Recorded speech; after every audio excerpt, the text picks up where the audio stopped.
खबर शामिल करते हैं कराची से। एसएसयू हेडक्वार्टर में खवातीन के आलमी दिन की मुनासबत से लेडी कमांडो शूटिंग मुकाबले का इनेकाद किया गया। एसएसपी ट्रैफिक मलिर में खवातीन का आलमी दिन के हवाले से तकरीब का इनेकाद। एसएसपी ट्रैफिक नसीम आराई की जानिब से तमाम रिटायर्ड और हाजिर अफसरान में अजरक और तहफ़ पेश किए गए।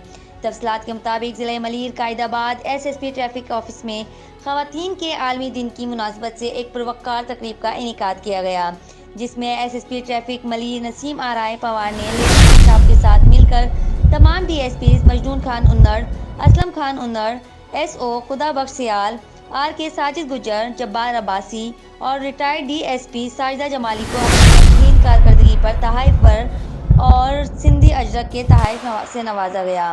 रिपोर्ट कर रहे हैं सैयद असरार 79 न्यूज़ कराची।